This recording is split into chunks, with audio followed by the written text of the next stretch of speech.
Nshuti bakunzi banywanyi bacu mudukurikira ku YouTube channel Paroisse Saint Vincent Paruti Gikondo, aho muherereye hose turabasuhuje tubifuriza amahoro n'imigisha bituruka ku Mana. Twizeye ko muri bazima kandi kuri imiryango yanyu yose ari mizima, ari amahoro. Turimo kugana ku musozo w'ukwezi kwa munani.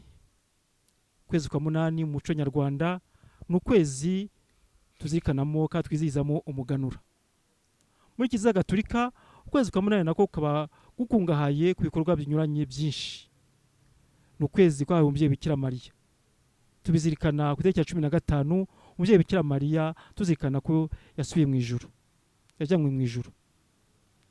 Ariko kwezi kwa munani ukagira umwihariko wo gushyira mu bikorwa ivanjiri Yezu Kristo yatwigishije. Ivanjiri dusaba gukora ibikorwa by'urukundo n'impuhwe. N'ukwezi rero kwahariwe ahanini ibikorwa by'urukundo n'impuhwe nk'uko tugiye kubiganiraho muri ikiganiro.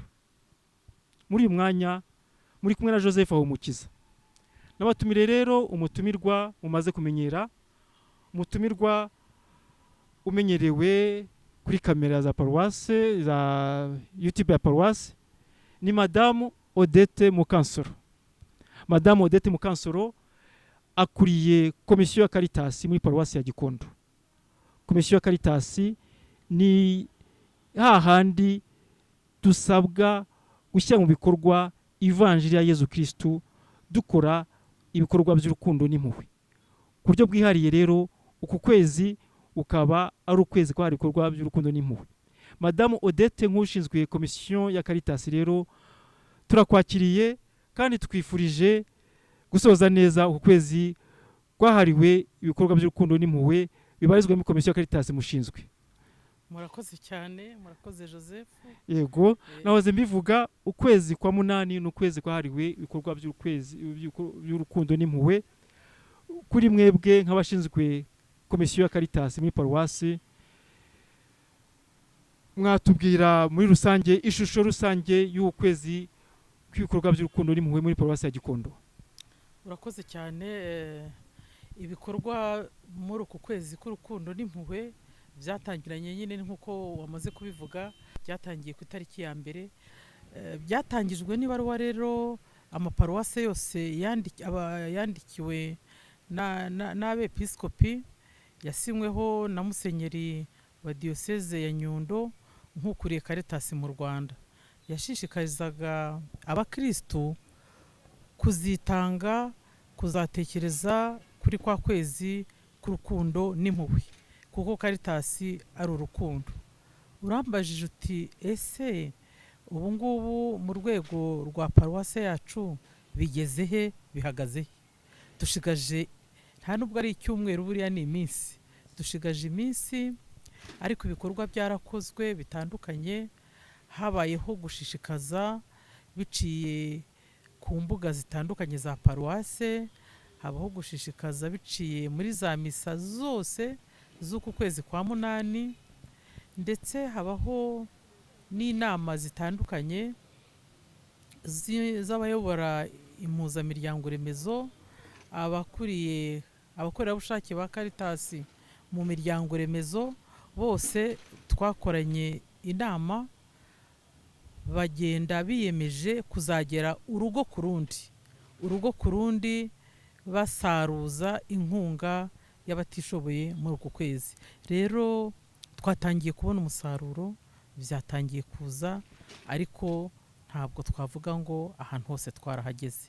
Ni nayo mpamvu n'ubu ngubu turimo kwifashisha abakurikira YouTube ya Paroisse kugira ngo waba ataragira nyine icyo akora nawe atekereze kuri uko kwezi k'urukundo n'impuhwe, maze yegere uhagarariye Caritas aho atuye cyangwa se hano ku biro byo kuri Paroisse. Murakoze. Murakoze Madame Odette. Igikorwa cya Caritas cyahariwe ukwezi kwa munani, ibikorwa by'urukundo n'impuhwe, ibikorwa ngarukamwaka. Yego, navuga ko ni ngarukamwaka kuko buri mwaka haba ku kwezi kandi Caritas ikabikurikirana. Ese iyo mutekereje, mukoze isuzuma, mubona umubare w'abagenerwabikorwa Caritas ifite uragabanuka urushaho kwiyongera ko ari igikorwa ngarukamwaka? urambaza umubare w'abagenerwabikorwa cyangwa umubare w'abafasha Caritas? abafashwa na Caritas. Abafashwa na Caritas. Ese mubona buri mwaka ni igikorwa ngarukamwaka, ese mubona hari aho biva, hari aho bijya, ubundi buriya nkuko tubizi Caritas ni urukundo, kandi urukundo ruhoraho, kandi iteka rugira n'abo rukorerwaho n'abahabwa urwo rukundo.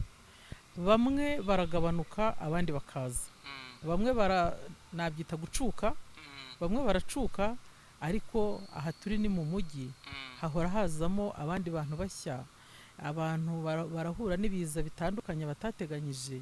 Ntabwo rero nakubwira ngo baragabanuka, bagenda biyongera, ariko atari kuvuga ko ari babandi ba mbere. Hari abafashijwe kera ubu bafite aho bigejeje, wenda wabonye ko hano dufite Caritas twarakuze, abo ni ababa baravuye mu mubare w'abafashwa ahubwo bagasigara bafasha abandi. Ko dufite Caritas dukundane, abo ni abari mu rugendo nabo bafashwaga, ariko ubona basa n'abitegura gucuka. Rero baragabanuka ariko n'abandi baza. Ntabwo navuga ngo ni babandi bakomeza, ahubwo uko ibibazo bigenda biza mu mujyi n'abakenera ubufasha nabo bagenda biyongera. Tugeze hano kuri paruwasi rero tuhasanze ababyeyi bicaye, bigaragara ko bisa nkaho ari gahunda bahuriyeho. Ababyeyi muraho neza? Tubasanze hano, turabona musa naho muziranye, turabona musa naho muri gahunda igikorwa rusange. Muri bandi turi itsinda Caritas dukundanye. Itsinda Caritas dukundane. Itsinda Caritas dukundane, ubwo nk'abantu badukurikira, abazatwumva, Caritas dukundane ni iki wabafasha kugira ngo tujye kuganira dukundana natwe? Ni itsinda ry'abagenerwabikorwa ba Caritas. Yego, tumaze kubona ko tuba dufite ibibazo byinshi Caritas idashoboye gukemura, twishatsemwo igisubizo, twishyira hamwe, tubanza kubiganiraho, turavuga ngo reka twiyemeze dukora itsinda ryo kubitsa no kugurizanya kugira ngo tugire aho tuva n'aho tujya n'aho tugera. Iri tsinda Caritas dukundane ry'abamama, ndabona ari n'abamama gusa cyangwa hari abandi bataje? Ntabwo twese twaje, harimo n'abakozi baba bagiye ku kazi batuma. Tugira umugabo umwe. Tugira umugabo umwe nawe ararwaye, amaze iminsi arwaye ataboneka, ariko arahari, turifatanya arizigama nawe buri cyumweru. Caritas dukundane rero rigizwe n'itsinda ry'abamama mubona hano, ngo ni umugabo umwe utashoboye kuboneka uyu munsi, ariko akaba arwaye. Turamusabira kugira ngo ashobore gusubirana no kwijajara. Igitekerezo cyaje gite? Wadufasha kugira ngo twumve neza ukuntu icyo gitekerezo cyavubutse kigahuza abamama bangana gutya, cyakigamije iki muri rusange nk'uko wari utangiye ubikomozaho? Tumaze kubona ku bw'ibibazo byinshi tugira tudafitiye ibisubizo Caritas itabasha gukemura, twishyize hamwe twishakamo igisubizo. Mu gihe urabona hari igihe minervare itinda kuza, ababyeyi bakagira ibibazo, ubwo rero twaravuze ngo reka dukore agatsinda tujye tubona icyo gihumbi cya buri cyumweru. Twatangiye ari igihumbi cya buri cyumweru kugira ngo turebe ko bishoboka, ariko gushaka ni ugushobora. Twarabitangije mu kwa 10 kwa 2023, turabanza tureseya tubona birashobotse, tugenda twuriza. Iyo minervare iramutse itinze, ababyeyi ntabwo bagira ibibazo. babasha kuguza muri rya tsinda bakajya kwishyurira abana, aho ubushobozi bubonekeye bwa Minerval bakaba babasha kuza kwishyura ayo mafaranga baba baragujije, kandi ayo mafaranga azana n'inyungu. Umuvandimwe arakoze udufashije kumva amavu n'amavuko ya Caritas Dukundane, ibikorwa bisa naho ari ukwigira, igikorwa gisa naho ari ukwigira kwishakamo ubushobozi. Caritas nk'uko musanzwe biyizi abadukurikiye, Caritas ni igikorwa cya paruwasi, ni urwego rwa paruwasi kirangwa n'urukundo n'impuhwe, aho ibikorwa byinshi biba bifite abagenerwabikorwa cyane cyane bizwi nko gufasha abatishoboye, twivuge gutunga izina ryabyo, abatishoboye. Aba Caritas rero Dukundane ikaba ari ishami ryo Caritas igaragaza ko ukomeza gufashwa ntacyo byagezaho. Dukundane nabo wumvise ko bagira umwanya wo gushyira hamwe amikoro yabo makeya kugira ngo bashobore kwiteza imbere, gufashanya hagati yabo. Bwa bushobozi Caritas ibaha budashobora gukemura ibibazo byose hagati yabo, bakagurizanya ku buryo bashobora kugira igikorwa gitubutse bashobora kugeraho. Caritas idufasha mu bikorwa bimwe na bimwe birimo nko gushaka minervari z'abana, ariko ndahamya ko mu bikorwa Caritas igira hatabamo gusa kurihira abana minervari. Caritas Dukundane hari ibindi bikorwa cyangwa se hari indi ntego itari gushaka gukemura icyo kibazo cy'amafaranga uburyo bwihuse, kuko gukundana si amafaranga gusa. Hari ibindi bikorwa muhuriramo bibafasha gukomeza kwiyubaka ndetse no gufashanya hagati yanyu? Yego, birahari. Ni ukuvuga ngo muri bagenzi bacu bagiye bakora imirimo itandukanye, hari abikorera nabo baza gushaka amafaranga yo kwiteza imbere, baracuruza bakaza bakaguza ayo mafaranga, tukabaha amafaranga bakazana n'inyungu zayo, twunguka inyungu nkeya ariko twese ikatugeraho.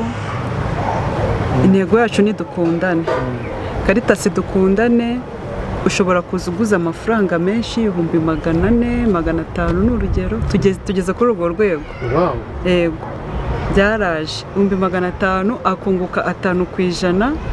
Izo nyungu urumva z'umuntu watwaye amafaranga menshi n'uwatwaye amafaranga make, inyungu twese turazinganya iyo tugiye kugabanya umusaruro twagezeho. Bwa bushobozi buke Caritas ibaha kugira ngo ifashe abana, ibafashe kubona minervari y'abana, aho niho habonetse ubwo bushobozi mugezeho kuba umuntu yaguriza yabona inguzanyo 400. Byavuye ntabwo ari aho byavuye, kuko muri minervari y'abana ntabwo ariyo baheraho baza kwizigama, ni ubushobozi bwabo mu bushobozi bwabo buke bafite bagiye biga. Uko bose barakora, urabona ko harimo n'abadakora b'abakecuru baba bafite abana babunganira mu rugo. Mu byo bakora rero bagira icyo bigomwa cya buri cyumweru bakaza kwizigama. Bwa bushobozi iyo minervari tuvuga, minervari yacu n'ubundi aba ari agatonyanga mu nyanja, kuko aba ari makeya kwa raporo n'amafaranga abana bishyura. Ubwo niba ubwo bushobozi bwacu bwa minervari bubonetse, baraza bakabufata bakishyurira abana. Yego, iyo yandi aburaho cyangwa ayarenga kuri minervari, nimba urabona wenda tuvuga abana bo muri leta bageze ku 92, hagati y'100 na 90. Caritas itanga make, ntabwo yishyura amafaranga yose, biterwa n'ayabonetse. Hari igihe bishyura 20, 30, 40 bitewe n'icyabonetse. Ubwo rero tumaze kubona ko ikibazo ari ingorabahizi, twize kwishakamo igisubizo, turavuga ngo ese muri ya mafaranga make y'abaduha twabona yo kongeraho. Ubwo buri wese, harimo n'abatinyutse barakora, batabashaka kugira icyo bakora icyo gihe, bishakamo igisubizo, bashaka icyo bakora, bafite aho bavuye n'aho bamaze kugera. Ubundi gufasha Caritas ntibihagarika, bivuga ngo no kwakira inkunga igihe bishoboka nabyo ntibihagarara. Gusa ubu ngubu ku kwezi ni kwa kwezi nyine habaho icyo twakwita sensibilisation en masse, mbese gushishikaza cyane. Ariko ubundi umuntu ufite umutima ufasha aratanga buri gihe. Ni nayo mpamvu haba hariho ziriya kode za paruwase cyangwa se za karitasi cyangwa se konte, ni uko hari abantu bahora banyuzaho ubufasha. Iyo umuntu yabyutse yumva ashaka kugirira neza umuntu, iyo waraye neza uratekereza ati uyu munsi wenda hari umuntu utabonye icyo ararira, ugashyira kuri karitasi. Rero ubufasha burakomeza bwa karitasi. Yego. Iyo umuntu avuze karitasi akenshi atekereza za nkunga zihutirwa, ibiryo, utwenda akenshi tutanafatika neza dushaje, bagenera abantu bafashisha abantu batishoboye. Hano ishusho rusange y'ibikorwa bya karitasi muri paruwasi ya Gikondo mubamo kandi mukuriyemo karitasi mu rwego rwa paruwasi, mwadufasha kubona ibyo bikorwa karitasi ishyiramo imbaraga n'ukuntu bihagaze? Karitasi koko yakira inkunga zitandukanye, ari iyo myenda barayakira, ari ibiribwa bitabura barabyakira, ariko ntabwo ari cyo kiba gikenewe cyonyine. Hakenerwa n'ibindi. Mu bikorwa rero dukora hano habamo gufasha abadafite amacumbi, kuko aha ni mu mujyi, twegereye ivuriro aha ngaha. Habamo no gufasha abantu babuze uko babigenza mu kwivuza, cyangwa se baturutse mu miryango remezo bohereje babona ko bafite ibibazo by'ubuzima bikomeye. Icyo gihe tukagira icyo tubafasha, wenda bitashoboka tukabohereza kuri karitasi ya diyoseze, kuko twese ni karitasi imwe, ni uruhererekane. Icyo ni igikorwa kimwe kigendanye n'ubuzima. Haba rero n'ibindi bikorwa nko kuriha amashuri y'abana, nabyo biba birimo amashuri, kuriha si ingendo, yewe unaroye n'aho paruwasi yacu yubatse, hari n'igihe biba ngombwa ko dutanga amatike ku bantu batandukanye bitewe n'ibibazo bahuye nabyo, kuko turi mu mujyi.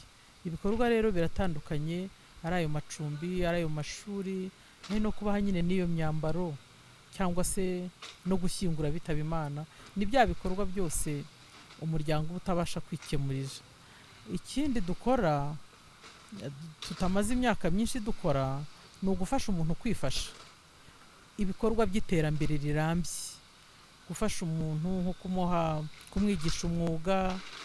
Hano hari ishuri ry'ubudozi, nko kwigisha umwuga, noneho hakagira abafite ibibazo bikomeye bafite ubukene cyane, bakaba bahabwa nk'imashini, cyangwa se tukaba twajyana umwana kwiga mu kintu runaka. Tubona wenda hari umukecuru twafashaga, umukecuru ntabwo uzamufasha ubuziraherezo, ariko wenda afite umwuzukuru, wa mwuzukuru ukaba wamufasha kugira icyo yiga kugira ngo yirwaneho, noneho nawe azafashe wa muntu mukuru babana. Ibikorwa rero ni ibikorwa bitandukanye karitasi ikora nta limiti. Numva ari ibikorwa bitubutse kandi byinshi. Ubushobozi amaparuwasi cyangwa paruwasi, ubushobozi mu buvana hehe? Ubushobozi karitasi aho ibukura ni mu nkunga, ni mu mpano z'abakristu. Hari abakristu bitanga, bagira nk'ibyo by'ibikoresho cyangwa se by'imyenda, rwose bitangwa n'abakristu. Hari rero n'ibyo diyoseze, nka karitasi ya diyoseze tujya dufatanya iyo hari nk'umushinga ubonetse bakadufasha. Nk'ubu twari dufite aho twafatanyaga mu kwita ku rubyiruko rufite ubumuga, kugira ngo babane n'abandi, bakine n'abandi. Iyo hari umushinga ubonetse, hari umuterankunga wabonetse, twese turabifatanya. Ariko mu buryo buri rusange, inkunga karitasi igira izikura ku bagira neza b'abakristu cyangwa batari n'abakristu, ko hariho n'abatari abakristu. Nk'uko karitasi nayo ifasha abantu bose, hari n'inkunga zishobora kuboneka ziturutse ku bantu, n'abantu muri rusange bagenda baza bakitanga. Iyo mukurikije sensibilisation cyangwa se ubukangurambaga bukorwa haba muri uku kwezi cyangwa mu bindi bikorwa karitasi ikora ikifashisha abaterankunga bayo, ese mubona ya ndangagaciro y'impuhwe n'urukundo abantu kibaranga cyane? Irahari indangagaciro y'urukundo n'impuhwe, abayifite barayifite n'abatayifite ntayo bafite. Hari rero ibyo tubona byerekana ko hari abantu bagifite umutima ukunda kandi uhangayikishwa na mugenzi we. Urukundo n'impuhwe abantu barazifite, utazifite nawe ntekereza ko umuntu iyo azimugiriye nawe zirashyira zikaza. Ariko abantu beza bafite umutima mwiza ni ukuri barahari kandi turabashimira cyane, barahari. Hari inkomyi mwamuhura nazo muri ibyo bikorwa, inkomyi cyangwa se ibintu nk'inzitizi zabangamira ubukangurambaga mukora cyangwa se imyumvire simbizi, hari ibyo mubona bibangamira ubukangurambaga mukora? Inzitizi ntabwo ziba navuga ngo ni nyinshi. Inzitizi ya mbere ikomeye abari muri icyo gihe muba murimo kubikora, ese abantu bahagaze bate mu buryo bwa ekonomi, mu buryo bw'ubutunzi. Ubundi ukwezi kwa munani ni ukwezi k'umuganura, nyine ni ukwezi abantu baba bejeje, ariko hano mu mujyi ntabwo duhinga, ntawe utuzanira ikibo cy'amasaka, abantu udafite akazi. Urumva rero iyo bikubitanye n'uko wenda umuryango remezo wagiye gushishikazamo harimo abashomeri benshi, nawe ntabwo uzabona ikintu cyinshi. Ni inzitizi rero navuga zigendanye n'ubutunzi uko buba buhagaze muri rusange. Ariko ubundi iyo abantu bafite umutima ukunda, bafite umutima utabara, ntabwo umuntu abura ikintu atanga. N'uwo twakwita umukene nawe icyo gutanga kiba gihari. Nta utubuza, nta ngorane zindi tugira. Oya, mu kiliziya abasaserdoti baduha umwanya, mu miryango remezo abayihagarariye baraza, abakuru b'impuza se, kandi muri Caritas turi benshi, abakorerabushake barahari kandi bakorana ubushake. Nta nzitizi rero navuga ikomeye cyane ihari. Inzitizi niyo uwo ari we wese yahura nayo, y'ubukene nawe akaba yabura icyo atanga, ariko ubundi gito ntikibura. Abantu bafite umutima mwiza, abantu bafite umutima mwiza ntibabura. Iyo tugereranije rero ari abafashwa, abagenerwa bikorwa, twavuga gutyo, abagenerwa bikorwa Caritas ifite, mubona twabivuzeho titima umubare ugabanuka, nk'ishusho rusange voti wenda ariho twavuye naho twageze, nk'ingero zifatika umuntu yavuga ati dore paruwasi ya Gikondo, Caritas ya paruwasi ya Gikondo dore yavanye abo yafashaga ikabageza kuri intera. Urakoze. Caritas ya paruwasi Gikondo ifite ikintu yatangiye kera cyitwa kwishakamo ubushobozi. Dufite ikigega cyitwa Izabayo gishyirwamo amafaranga n'imiryango remezo. Buri muryango remezo buri kwezi abashyiramo makeya bashyiramo 2,000 buri kwezi, harimo n'abashyiramo 100, bagenda bashyiramo. Icyo kigega rero kidufasha kurihira abanyeshuri. Ikindi cyerekana aho twavuye ko hari aho twavuye, ni uko nk'abarihiwe na Caritas kera, uyu munsi ni abantu nyine bakomeye, barakuze, bo ubwabo bishyize hamwe bakora itsinda ryitwa Caritas Twarakuze. Iyo Caritas Twarakuze ubu nayo ifata umwana ikamurihira, bashyiraho bafite ikigega nabo bakarihira umwana, bakamusura ku ishuri, mbese baravuga bati Caritas yaradufashije, natwe twabonye akazi, reka dufashe abandi. Ko uwarihiwe na Caritas ntabwo Caritas imwishyuza, ariko urumva nk'abo bagize umutima mwiza baravuga bati reka natwe dufashe abandi. Hari ababa rero baba bafite uwo mutima wo kuba nabo bafasha abandi kwifasha. Iyo ni imwe mu mbuto. Indi mbuto nigeze kubikomozaho ntangira, ni ririya tsinda ry'abariya ababyeyi Caritas Dukundane.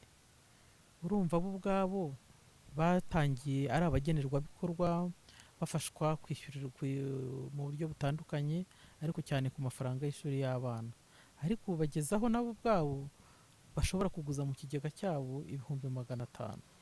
Minerval ibuze ntabwo ahangayika, aragenda akaguza kandi akishyura. Iyo rero nayo ni umusaruro wo gufasha abafashwa kwikurayo.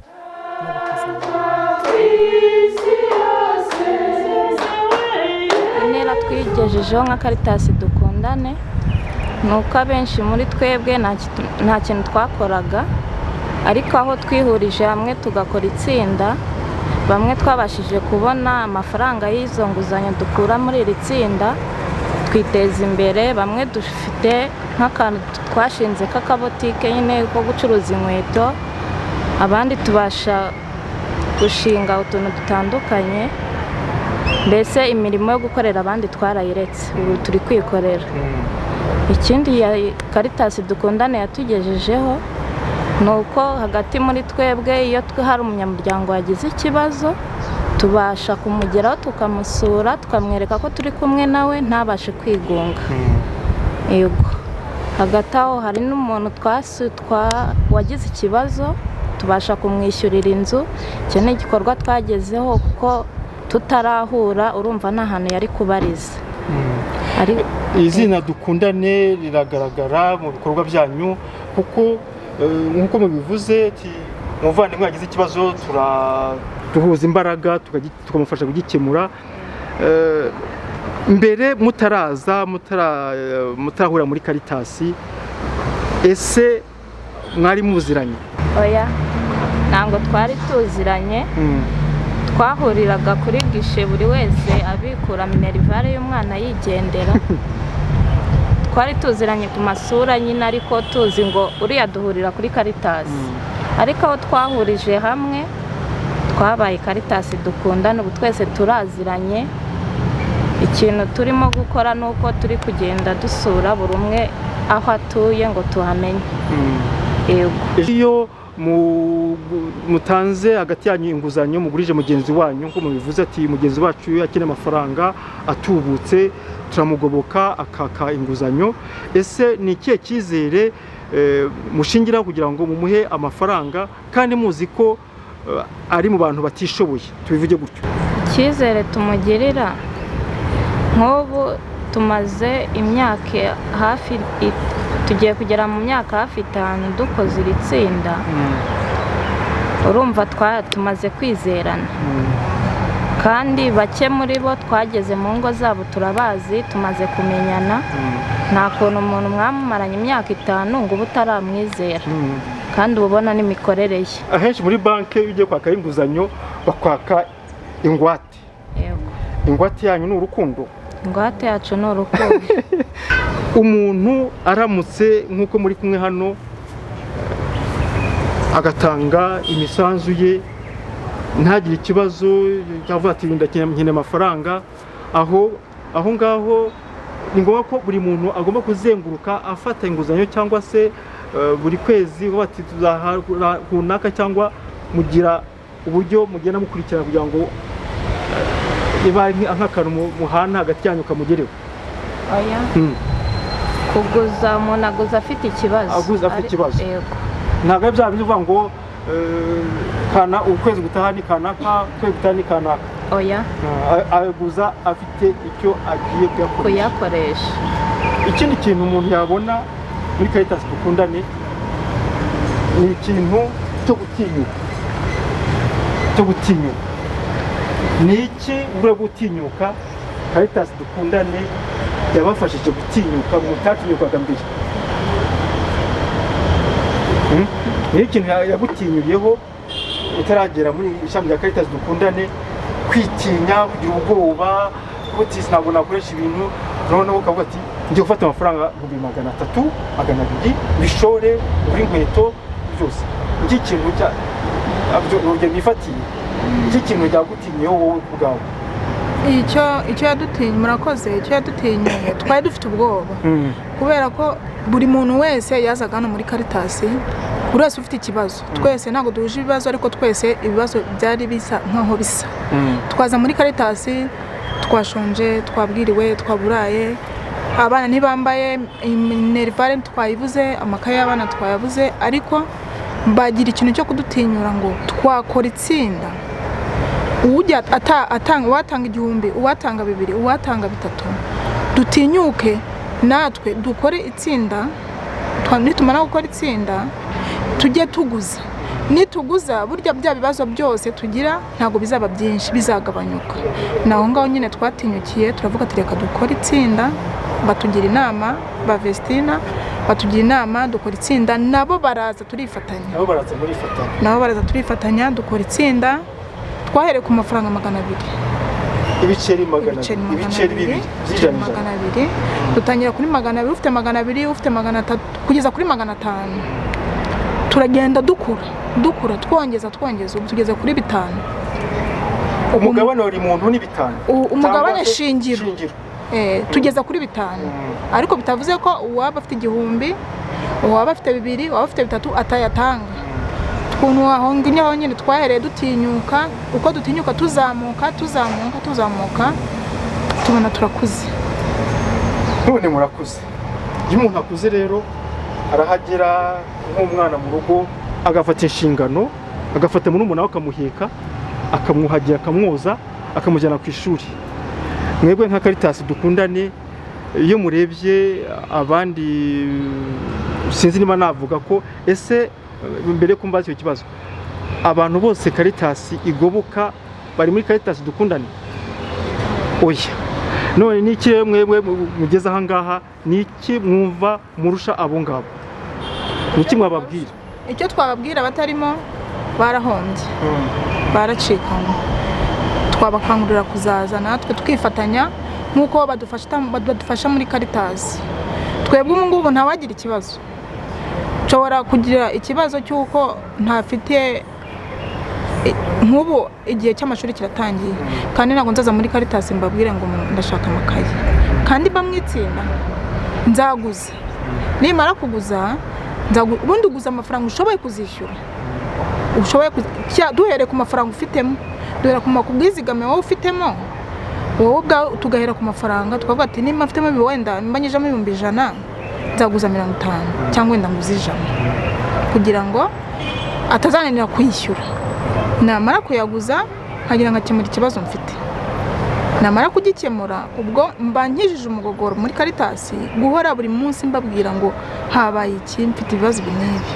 Naho ngaho twahereye tuvuga ngo tuti kadukore nk'itsinda nk'aba Caritas, tugere aho tuva tugere naho tugere.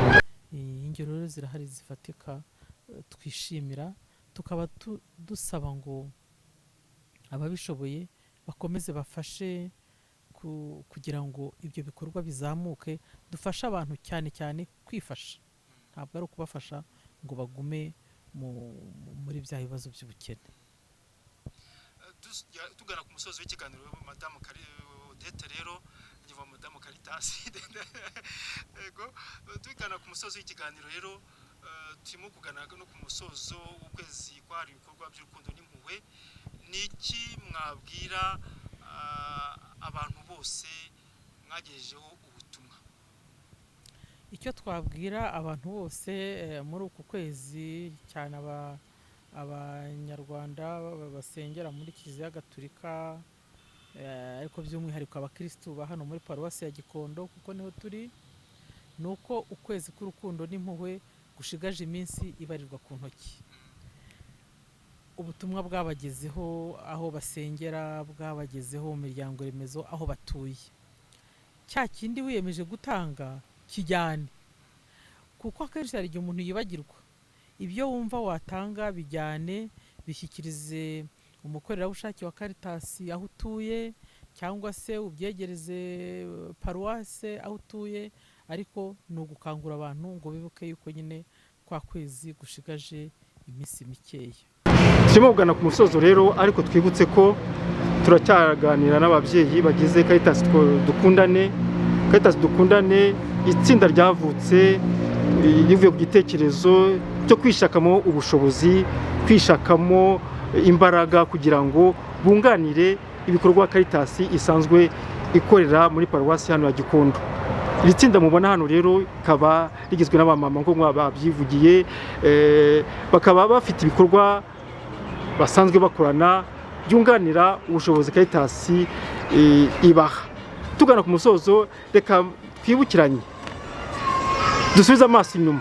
Babyeyi, mwibuke mu ntangiriro n'ubu ngubu uko buri wese yazaga kuri Caritas hano, avuye muri quartier, avuye mu rugo iwe, mu muhanda, ukuntu wazaga hano kujya kuri gishe muri Caritas ya Paruwasi n'ubu ngubu. Ese iyo shusho murayikurura mukayibona? Murayibona mu muhanda uvuye mu rugo? Ubu ngubu byifashe biti? Batugereranyiza uburyo niba hari itandukaniro hagati y'ukuntu mwazaga muri Caritas n'ukuntu musigaye muza muri Caritas ubu ngubu. Ugereranyije ni naho twatangiriye, twazaga hano buri wese agana mu biro bya Caritas, buri wese ataha. Kumenyana no kubona twahuzaga amasura gusa, ariko nta wavuga ngo kwa runaka ndahasi. Ariko ubu ngubu iyo byabaye ngombwa ko tugerayo habaye ikibazo runaka cyangwa si byiza, rero twabashije gutinyuka, tubasha kuva mu bwigunge, dutera intambwe imwe twigera hejuru. Ubu twabashije gufungura ama business turakora. Ubu ngubu nta wakwicwa n'inzara. Hanjye wansanga ku isoko Gikondo, nzi ko tubana muri Caritas, sinatinya kumukopa kuko nzi neza ko arahane tuzahura dufata amafaranga. Bivuze ngo rero ubu ngubu hari intera twavuyeho, hari niyo twagezeho. By'ukuri turashimira abayobozi batuyobora muri Caritas, nibo mbashaka gushimira cyane kuko nibo batuzaniye icyo gitekerezo. Twagitambutsemo biguru ntege, ariko ubu ngubu n'uwantangira ntabwo nzi ko byashoboka. N'abagenzi banjye ntekereza ko ariko nabo babitekereza, kuko ntabwo wagira ikibazo cy'ibihumbi 100 uri hano muri uyu muryango wa Caritas dukundane. Ibihumbi 100 babiduha nta kibazo, nta kintu barebyeho, kuko n'ubundi baduhaga amafaranga tugataha, ariko ayo mafaranga ntabwo yabaga yacyo muri bibazo byacu, na minerivare ntabwo yabaga ishitse. Ariko ubu ngubu bajya no kuyizana, natwe ubwacu tuvuga tuti nta mwana wacu bakwirukana, turaza tuguze tugende twishyure, hanyuma niba yaduha twunganire ya business dufite. Ntekereza ko ubu ngubu tugeze ahantu haryoshye, kandi pe no kutureba mu muhanda ubu usanga rwose turi fier, turi ababyeyi bashima Imana. No kubabereba mu muhanda usanga muri fier, mwishimye, kandi ko biragaragara ku masura yanyu, buri wese ndabona amwenyura. Bivuze ko rero biratanga isomo ritubutse, isomo rikomeye cyane. Caritas ntabwo ari yayindi, Caritas ntabwo ari yayindi itanga akantu k'intica ntikize. Caritas yayindi itanga umuntu igira ngo akomeze agume mu bukene, agume kuri ku ntera yarariho. Caritas ifasha gufasha umuntu kugera ku yindi ntera yisumbuye. Ibi ngibi bikaba twereka ko Caritas koko dukundane muri kitegererezo. Uyu ni urugero ushobora kubera abandi, kwereka abandi ko Caritas itari yayindi yo gufasha gusa kugira ngo umuntu akomeze ahere mu bukene. Turabashimiye namwe babyeyi mwagize iryo bakwe ryo kwitabira igitekerezo Caritas yabyukije, mukacyakirana bwangu kandi mukagiramo umuhate kugira ngo mwiteze imbere, muve ku ntera mwari muriho mugere kuri iyo ntera yisumbuye ituma mugenda ubu ngubu mwemye, musharamye, museka, nta soni, nta pfunwe kugana ibiro bya Caritas, kuko ntabwo bamuje gusabiriza nk'uko kera babyitaga ngo muje gusabiriza kuri Caritas. Kuvuga ku gushyira hamwe ubushobozi bwanyu mukusanya inkunga cyangwa se imisanzu yanyu, wadufasha no gufasha abadukurikira kumva uburyo itsinda ryanyu Caritas dukundane ricunga umutungo waryo. Inzego za Caritas dukundane ni izihe? Ese imicungire y'umutungo wayo yo gifashe bite kugira ngo icyo cyizere hagati yanyu kigire ihame? Murakoze cyane. Bijyanye no gucunga umutungo wacu, twanze kugira umuntu twateza ibibazo, ariko dutora komite. Hari perezida w'itsinda dukundane Caritas, hari na kontabure na secretary, ndetse hari n'abagenzuzi twifashishije abayobozi ba Caritas hano kuri Paruwasi. Iyo byabaye ngombwa ko iyo byabaye ngombwa yuko tuyasiga hano tuyasigira abayobozi bacu kuko turabizeye 100%. Baduhaga amafaranga n'ubundi bakomeza bakanatubikira, ariko twaje kureba dusanga byatera ibibazo, duhitamo kugana sako agatabo ngaho. Iyo tumajije gutanga amafaranga, iyo hatabonetse abayaguza tuyajyana kuri sako, ninjye kontabule w'iriti. Amafaranga menshi ubu ngubu dufite ari mu banyamuryango, kuko n'ubundi kuyabika kuri banki atunguka ntacyo byaba bitumariye, ariko dufiteho amafaranga ku buryo isaha utadutungura ngo tubaze amafaranga 200 tubibure, turabifite. Ubwo ngubwo rero urumva ko amafaranga yacu afite umutekano, abazenguruka muri twebwe nta kibazo tuyafiteho, kandi nta muntu ariho ngo bivuge yuko wenda yagira ibibazo ugasanga muguyeho abari kuri banki afite umutekano. Ubwo rero iyo bayagujije bazana amanyungu, baba batazanye amanyungu bakaba baje kwishyura amafaranga yaba menshi, tugahita tuyajyana mu bubiko bwizewe. Tudutabo mureba ni utw'abanyamuryango bacu, buri muntu wese aba afite ke gatabo. Iyo tumaze kwizigama, buri muntu wese bamwandikira amafaranga yatanze uwo munsi. Ubwo buri muntu wese akaba afite amafaranga yinjije ku munsi, tukayakusanyiriza hamwe, tukareba umubare wayo, akandikwa mu ikayi y'itsinda ryacu ndetse no mu ikayi y'umugenzuzi wacu, hanyuma tugahita tuyajyana kuri sako tukayashyira mu gatabo kacu. Tuyishimire cyane kuko Imana idahwema kuri twe. Rero nshuti mudukurikiye, ukwezi k'urukundo n'impuhwe kurimo kugana ku musozo. Kwagana ku musozo, ariko ibikorwa by'urukundo byo, ibikorwa by'impuhwe byo ntabwo bigira iherezo. Ni umukoro buri wese afite. Yego, icyo wiyemeje muri uku kwezi k'urukundo n'impuhwe kigeze kwa korerabushake ba Caritas kugira ngo bagikusanye bagishyire hamwe n'ibindi, ariko uwo mutima ugoboka, umutima utanga, umutima ukunda, ntuzavuge ngo urangiranye n'ukwezi kwa munani. Dukomeze rero twese dushyire ivanjiri yacu mu bikorwa, ivanjiri y'urukundo. Kandi nk'uko Pawulo mutagatifu Pawulo abivuga, ibikorwa bitagira urukundo ntacyo byabimaze. Tubigaragarize mu bikorwa byacu by'urukundo.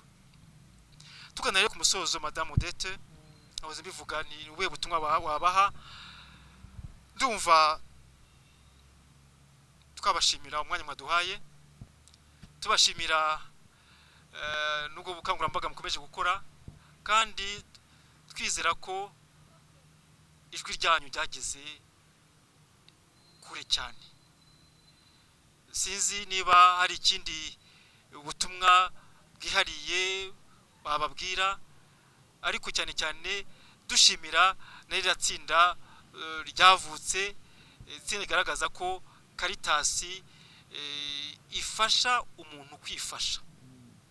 Sinzi nawe icyo wabwira bari abamama wabonye, bari abamama bamaze kugera kuri ya ntera yo kugira ku ntera yo kwifasha, ndetse no gutera intambwe kugira ngo bagaragaze ko bavuye hahandi hari hateye ipfunwe kuri bamwe. Urakoze. Nanjye ni ugusoza nshima, ndashima cyane bariya ababyeyi uko batangiye, aho batangire n'aho bageze ubu harashimishije. Bariya ni urugero rw'ibishoboka, ni urugero rwerekana ko umuntu ashobora guhindura ubuzima kandi we ubwe abigizemo uruhare. Buriya babigizemo uruhare kuko nibo babitsa, barimo kugira uruhare rero mu kwikura mu bukene. Ikindi ni ugushimira abantu bose bafite umutima mwiza, abantu bose bafite umutima w'urukundo n'impuhwe bakomeje gufasha. Erega hari ugufasha uzanira Caritas aho iri, ariko hari no gufasha aho utuye. Abantu bararwaye bakeneye ababageraho. Nujya gusura uwo murwayi uzaba umuhaye imfashanyo, nujya gutega amatwi umuntu udafite umuntu umutega amatwi uzaba umuhaye imfashanyo, nujya kumuvomera uzaba umuhaye imfashanyo. Mbese ibyo bikorwa byose bitandukanye by'urukundo, uwabikora uwo ari we wese turamushimiye, kandi nakomereza aho ngaho.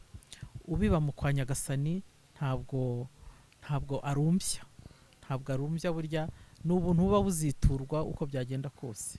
Nkaba rero nshimiye n'abakurikira bose iyi YouTube ya Paruwasi, cyane cyane nawe Joseph utugezaho ibi biganiro umunsi ku wundi. Murakoze cyane.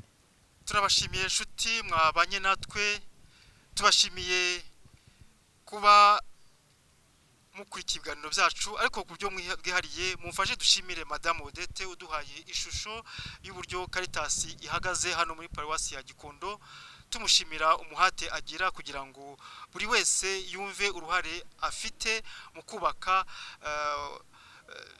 ingoro y'Imana, agaragaza ibikorwa by'urukundo. Ibikorwa by'urukundo rero mwabyumvise, ntago buri wese yabura icyo akora.